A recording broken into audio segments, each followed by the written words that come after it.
have no mercy for those that come to disrupt the restoration of this struggle. We don't negotiate with anyone.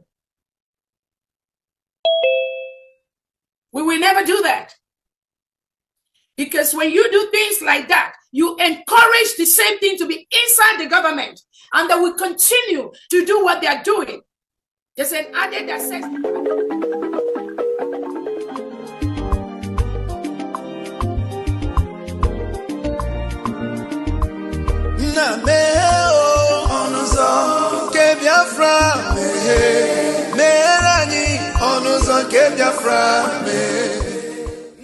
Welcome, fellow Biafrans, lovers of freedom across the world. I welcome you to this amazing platform.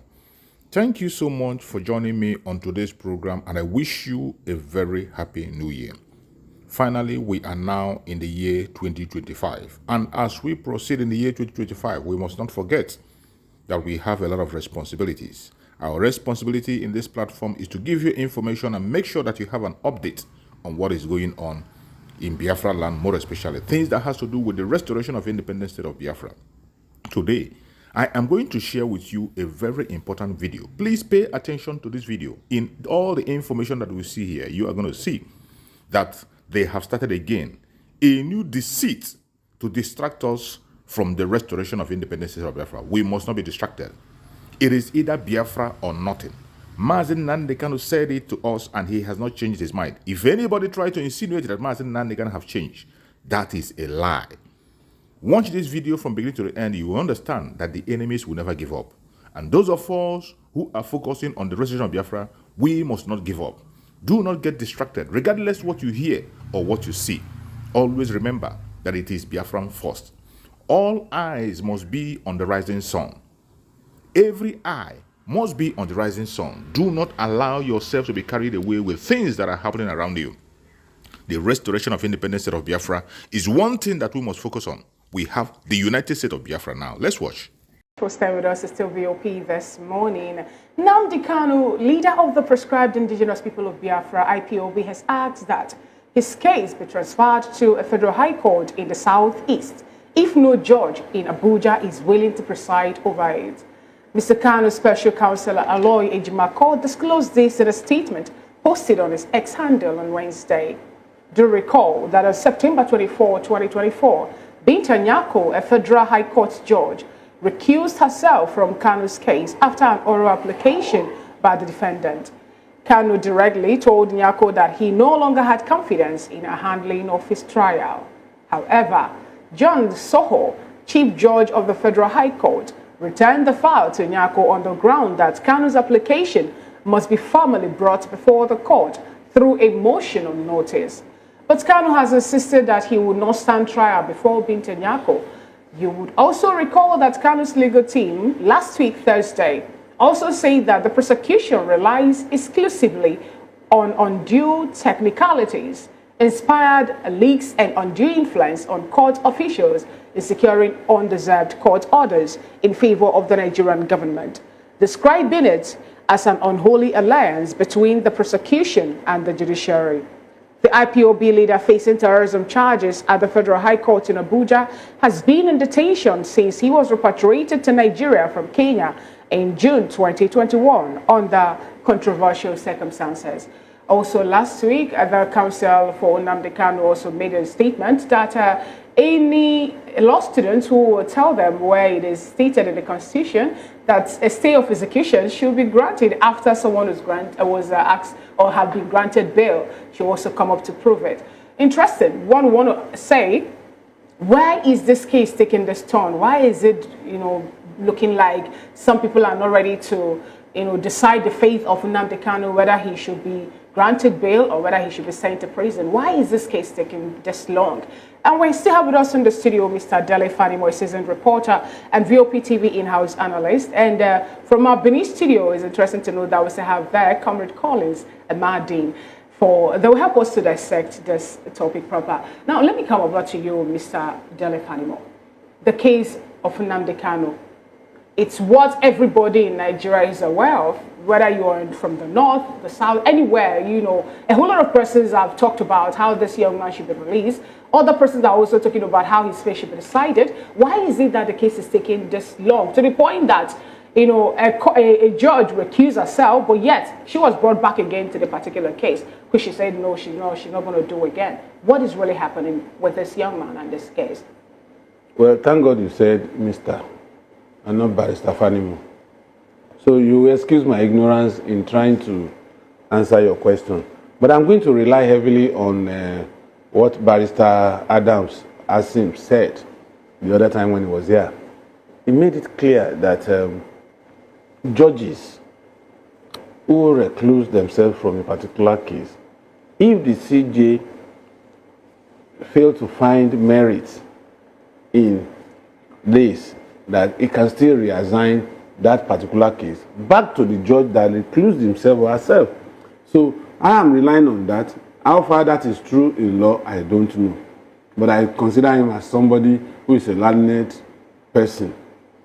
Now, in all of this, the overarching issue here is there are two options left for government in this matter. Either you release Nnamdi Kanu or let him go through trial, and if he's guilty, he should face sentence. And this long unwinding case, back and forth, going from one point to the other and the rest, I think we need to put this to rest in the interest of Nigeria and Nigerians. Because we are almost becoming a laughing stock. Talking about the case being long and unwinding, there seems to be some sort of drag right now with Justice Binta Nyako recusing herself, Nnamdi Kanu's with the case being reassigned, and Nnamdi Kanu saying, look, okay, if there is no judge in Abuja that can sit over my case, then transfer me to the east. Is he helping himself really by making such demands? Wouldn't such demands further drag his case? You see, if... But we're not talking law now, because I understand that you're not a lawyer. But we're talking, yes, optics, yeah. basically. Now, for me, there is a federal high court in almost every state of the federation. I think what Kanu would have done was to play a fast one by not mentioning Southeast in particular. But that's where the crimes leveled against him were committed. This crime is against the federal government, according to the charge. So, and that's why it's been tried in the federal high court. If it were to be against the state, it would have been tried in Anambra. It will now be state versus. You understand?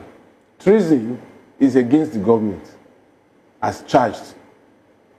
And so, for me, if I were him, I would have played politics with it by saying, take me to anywhere in the country other than when I have to face Binta Nyako. Now, some people will want to read minutes, but as a matter of fact, he has a right to choose where he wants to be tried. In fairness, if we want to talk about what is fair and just, is it wrong to transfer his case to the Southeast in particular, seeing that there's a federal high court in every state, and they have the same coordinate jurisdiction. So whatever is coming from federal court Abuja can also be done in federal high court in Nasarawa. So it's okay to make the request. You understand? So it's okay to make that request. Okay. But politically, the impression would have been created that why is he? That's what they would think. Why is he particular about Southeast? Okay. That's my own hunch. I am not saying it is the truth. Nnamdi Kanu didn't particularly say Southeast. He said southeastern Nigeria. He said southeastern region. No. Did he say? He said eastern region in particular. No, he didn't. That was what he read. Didn't She read now. Okay, it's like he said eastern region.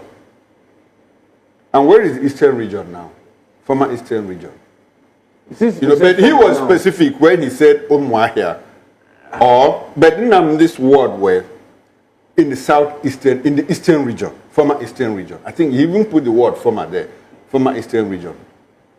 Now going away from that, does it look like I think you have addressed the issue of jurisdiction, because the crime was purportedly committed against the federal government, staying in Umuahia. Yeah. Now, the point of it is this. Let's even look at Rekusa. This lady on her own, Nnamdi raised an issue of conflict of interest. You have been trying this case, and it looks like there's an alliance between you, the judiciary, and the federal government. And the woman on her own recused herself. So why do you think? Is it because of the drag, the trying unwinding nature? Is it because they want to prolong it? Is it a political thing? And when people say the issue of judiciary, I know you have always said that, look, it is best to use a political solution to this matter. When Buhari came, he said it was legal. And they followed the legal process. And the court freed him. The court freed him.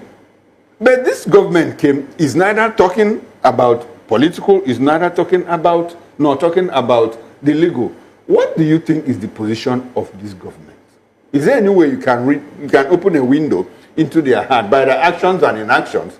When Bianca Ono came, and Bianca said something, look, very soon Nnamdi Kanu will be released. And you have always had this hunch that Nnamdi will be released very soon. And that hunch is more like expiring, more than 3 months or so. We see nothing. Anyway, I didn't put a timeline. Okay. So is there a way you can open a window into the heart of this administration to see the direction that might travel in the next 6 months or so? Talking seriously, for me, I'm even surprised that, because that thing was coming repeatedly, strongly that very soon the man will be released. But you see, there are some political interplay in all of this, and we cannot rule it out. The governors are talking from both sides of their mouth. Political stakeholders are talking from both sides of the mouth. And in fact, Soludo made some statements recently that could also jeopardize his chance of coming back to that state house in Anambra. Because the impression would have been created that, look, when you say the release of Nnamdi Kanu will not hold promise for peace in the Southeast, what that meant to me is that it is better kept there. That is of no value to anything that is coming up in the Southeast. So somebody will come today and say this is it. Some will even play politics around his detention. I think for me, and I'll keep saying this, I feel that political solution is better than the legal route that we are going back and forth. Now, the refusal of Kanu to appear before Binta and Yako will stall the process for a while until the solution is arrived at either convincing him to face Binta and Yako, or the CJ of the Federal High Court would be compelled to take the case from Binta and Yako and assign it to another judge. But we don't see that happening. We are looking at that's what I say. We are looking at time. So who come up to say that because of the fact that Nyako has been the one trying this particular case, being on it, that she is, she has a better knowledge exposure of the to the facts of the case. So she should handle it continuously.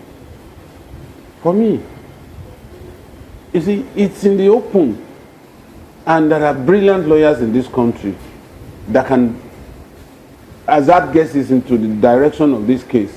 So, if, as a matter of fact, I would have loved Binta even to go on with the trial, because she's already on the spot, and anything she does that is different from the legal way of handling this matter will be seen, because justice is meant to be dispensed and to be seen by all to have been dispensed. So, she's now in the eye of the storm. And I'm sure that she'll be more careful and rely heavily on evidence put before her to take the necessary steps to make sure that this case ends in time. Right now, let's get your opinion on this one, Comrade Collins Osage Amadi. What do you make of this? The request by Nnamdi Kanu and his counsel rejecting that Binta Nyako should continue with the trial of this case. Recall that he's been charged by the federal government, so many cases, including terrorism and treasonable felony. He is asking that his case should be sent to the southeastern region if there is no other lawyer efficient enough to do or to try his case in the Abuja High Court, Federal High Court. Yes, Nnamdi Kanu have the right to make such an application because he's the victim here, or he's the one being tried here. But beyond Nnamdi Kanu, there are other young able-bodied who are languishing in prison on the same cause. Just because Nnamdi Kanu probably got advantage of media coverage, he's making his own loud and louder. But however, you know, we also have a judicial system in this country that is a little bit rotten. I don't want to say rotten, a little bit rotten. That you really can't tell what they do at their leisure time. When I mean their leisure time, do they really sit down to estimate, to evaluate, and to think for humanity, for people? Like, we are not saying this person must get victory. Why don't the person know his or her fate on time? For example, I just want to make a reference. We have a 14 member that Obaseki did not allow to go into government house, so into the chamber in Edo. As I talk to you till today, after the case didn't enter, the case is still in court, and you see judges excusing themselves, then they will be passing the document to another. But some just of wanting to also delay justice. But however, I do not think it's worth it. It doesn't worth it. If Nnamdi Kanu probably have done something wrong, yes, let them try him if there is no political solution to it. But I also know at the time, like my brother Dele said over there just now, most times you go on television, because we are not there live with them, they come out from Villa, they tell you the Southeast leaders and Nwaneze and what have you, I've met with the president, I've met with major stakeholders, they believe this thing will come to an end as soon as possible. But is it really from their heart? Their passionate drive, is it of sincerity? If it is of sincerity, it's needed to have seen the light in that angle. And in another angle, the political solution you are questioning for, is Nnamdi Kanu in support of it? Because one, they may have gone to the villa to appeal to those who may concern, to see how you can support this issue and bring Nnamdi Kanu out so that people can live their normal life. Nnamdi Kanu and his group or his friends, are they also agreeing? Because it's one thing to have done that, it's one thing probably for the president team to now send a delegation to see Nnamdi wherever he's being kept. But I'm happy that he's very fine. His skin is even fresh. Comrade Collins, he talked about how the judiciary is not that what it should be. Are you also, I hope you know that, you know, before now, there's a court who have said that the way this man has been rendited into this country is not a good one. So he should be allowed to go his way. And then they said there's no case against him. And also, if the judiciary is not really what it should be in your own opinion, why is it that that particular court made that statement 2 years ago? You know, the courts have had a way of doing the things. Court A can discharge you or acquit you now. Court C, you will immediately be taken to Court C with another charge, almost similar. That one will remind you. So that is where we are saying, if freedom is free, let it be fully free. Now, what I was trying to say, political solution, as Dele had said, would have been the best way to go at this level. Not minding that many souls have gone on the basis of some people, you know, acting on an order. Either that was not giving or that was mere self-giving. Because if you really want all of this, so many young, able, energetic future have been destroyed in the name of sit at home. So many businesses and life have been taken to zero number.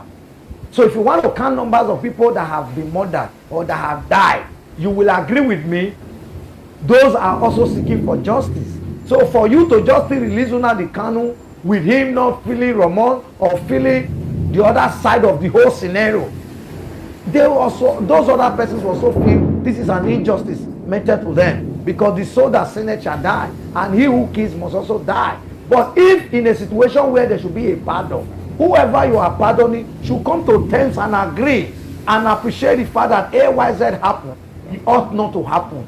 We are very sure, even in the quest of wanting for a Biafra state, we will go by way of principle and a way of negotiation. Because the truth is that everything about life is negotiation and discussion. Even in the family life, sometimes we negotiate and we discuss. So for me, keeping Nnamdi Kanu there continuously is not the best way to go. They should either genuinely find political solution to it, or they should assign it to a judge that is seen to be unbiased. They can be judged from anywhere. It doesn't mean it must be a judge from Southwest or from Southeast that must try it. Comrade Amadi, let me stay with you. Your name sounds like Amandi, which is an Igbo word, but it's Amadi. Good one for that matter. Now, let me stay with you. I like the fact that you talked about justice and someone feeling remorseful, you know, and other people, probably people who have people that were caught in the crossfires as a result of whatever tension that they were in the Southeast, and someone has to take responsibility for those actions. Now, I'd like for you to situate in the light of the fact that in some parts of the country, Nigerians who are known to have killed, maimed, you know, fellow Nigerians in the name of terrorism, in the guise of kidnapping, in the guise of, in fact, not even in the guise, during kidnapping, during insurgency and all of that. And these people are pardoned without undergoing any form of trial. These are people who wield AK-47, assault rifles, killed fellow Nigerians. They are apprehended. They say they are repentant. They are pardoned. They are reintegrated into our security agencies. I would like for you to situate that form of justice. Is that really justice for same Nigerians, different people, different ethnicities, and all of that? What's your definition of justice in that regard? Yes, that is why I have said political solution. Probably those ones got political solution by way of the court. Either the accused come with the court with a mere pieces of paper and make the judges now feel that you are unable to substantiate your claim. Because even if they want to use the court will not just say, oh, because there's a political solution. People who never went to court, but they were granted pardon, amnesty, but they have killed fellow Nigerians.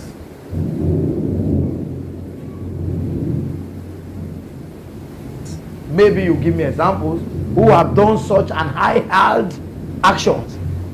And if you said you will be charged, but if they weren't charged to court, maybe because they probably have a super godfather who feel you've done this, don't do this again, and all of that. But I do not think it is where it should go. That is already an injustice. If you have taken so, the laws are clear. There are things to be done. For example, I had my mechanic in Benin who was killed before this. For example, I want to give an instance. Yes, he even come from the southeast. The young boy come from southeast somewhere. I drove there to help him fix something. I saw him on Friday. Getting there on Saturday, they told me he died. The same person I said, follow me to a wedding. I said, oh God, I'm not dressed next time. And they told me he died. What killed him?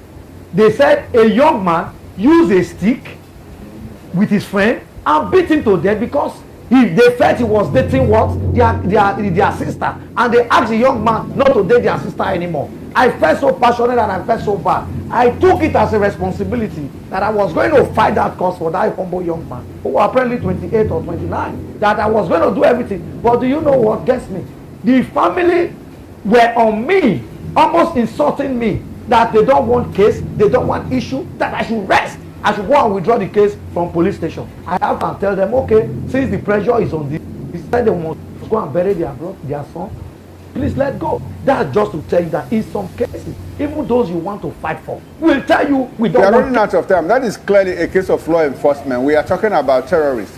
Are you aware that terrorists have been pardoned in this country and reintegrated into immigration, customs, the army, and all of that? You were asking for information. Are you aware that they are? Very large extent, I am aware, but that was why I said, because when you say regional politics, that's some of us started playing. But we know the period that all of these things happen. But because they feel it's my own, our own, and that was why genuinely for the Southeast leaders, they also have to genuinely come out in a clean play manner. Just as you said, expect a The black governor went out and said, releasing this man does not peace. So if it does not guarantee peace, what are we talking about? You have the likes of Okadigbo, for example, former Senate president, you know, who at a time was driving and pushing to say, oh, my people, decide this, decide that. But at the time he was being collapsed, it was being fought at the Senate president. It's even his own people that started his cross and said, you must die or you must go. But what I'm trying to say is that genuinely, Nnamdi Kanu should also understand that life has lost. Let him feel that is for those who have died, and let him come to terms, even on a political agreement, to say, okay, I will go, but I can assure you within my strength, I will make sure there is no violence. You know, Nnamdi Kanu, for example, is a human rights activist on one hand, like people like us, who believe that we will not just easily say... Comrade, for your take there. But let me pose this question as we coast home now, and I'd like both you and Dele Fanimo to react to this question. This administration, the APC administration, does the APC seem like an administration that, a party that obeys court orders?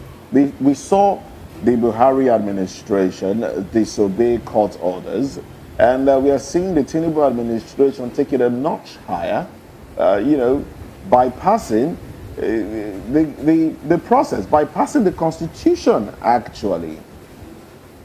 Let me give you an example, because I know you would ask for one. The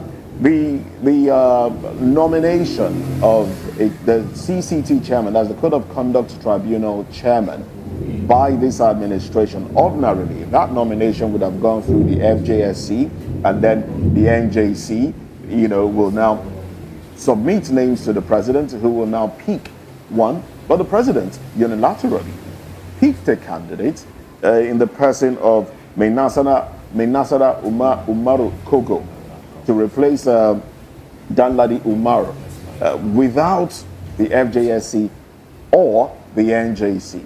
Does this administration seem like one that cares about the rule of law, or cares about the process of doing things? In that regard, do you think they will care what happens to Nnamdi Kanu?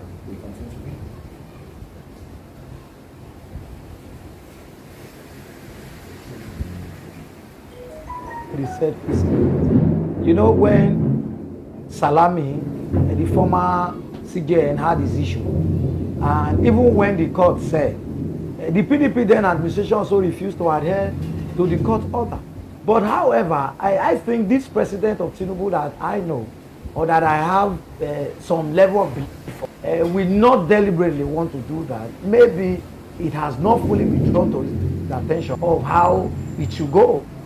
Table, and not unilaterally deciding on who it should be. Because we have had to see a lot of issues where you have had to revert appointment, or you had to revert an order based on it wasn't referred. So probably, maybe he thinks those who needed to do the passage have done their own part. But however, I would not be of kind to him not to obey court order, because the court is the last hope of the common man. And for us to move forward in this country, we must respect institutions. And institutions too must also create... we're not just talking court orders now, we're also talking the Constitution. But you've said the man will not, he probably doesn't know, so he's, doing it unknowingly. And then the NJC is speaking up against it. They are saying, look, you are disobeying, you're going against the Constitution, but he still doesn't know, probably. But let's get your take to that question as well. Disobedience of court order is a pattern that runs through administrations since Obasanjo. In fact, Obasanjo was disobedient in chief of court order. And Yar'Adua, we couldn't gauge his attitude. Jonathan also disobeyed court orders. Which and which? I can't really remember now, okay, but I know. Okay. And Buhari was also part of it. Especially one that has to do with upholding human rights. Yes. Can you point to any from GEJ's administration? I can't remember now, but I know that, you know, I left reporting for some time, so okay. I may not have remembered, but I am aware that he did some. It may be far in between, but Buhari came and escalated it, and now the administration we have now is also towing the same line. But the fact that there's a pattern does not make it right. You see, like I said, even as a layman, I know that where there is no justice, there cannot be peace. If you seek peace without justice, it's a piece of the graveyard. So, to that extent, the mantra of disobedience to rule of law should stop, and people should respect people's human rights. If we want it to stop, who then makes it to stop? If the judiciary is powerless? How could you say the judiciary is powerless? Show me one judge that had been dealt with for giving the right judgment in Nigeria. If the judiciary is not powerless, how come the president bypassed them to go ahead to appoint a new CCT chairman? That's not judiciary. Also, when we know that... But you know what the rule of law say about this? The NJC, the FSJC, and all that. These are actually processes NJC is a body of benchers. You understand? Yes.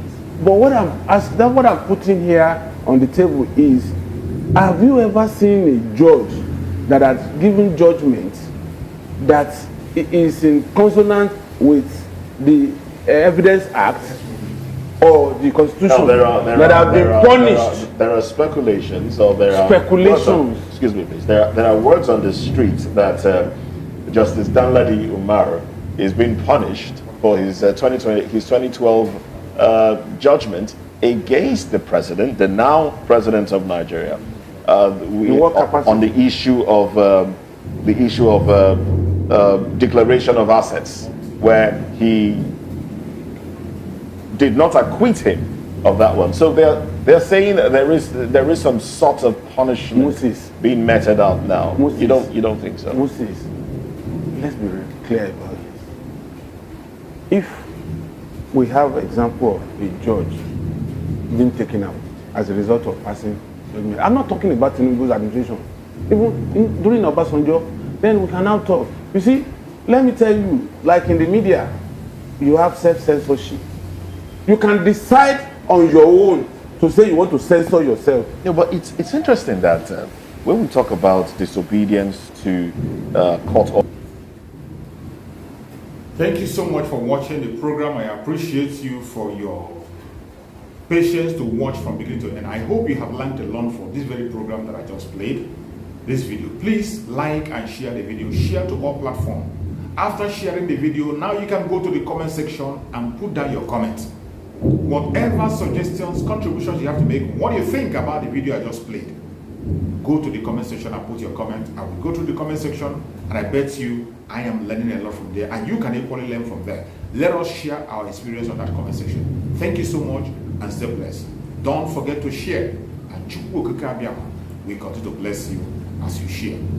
Biafra government, peace, progress, unity, and equity. We move.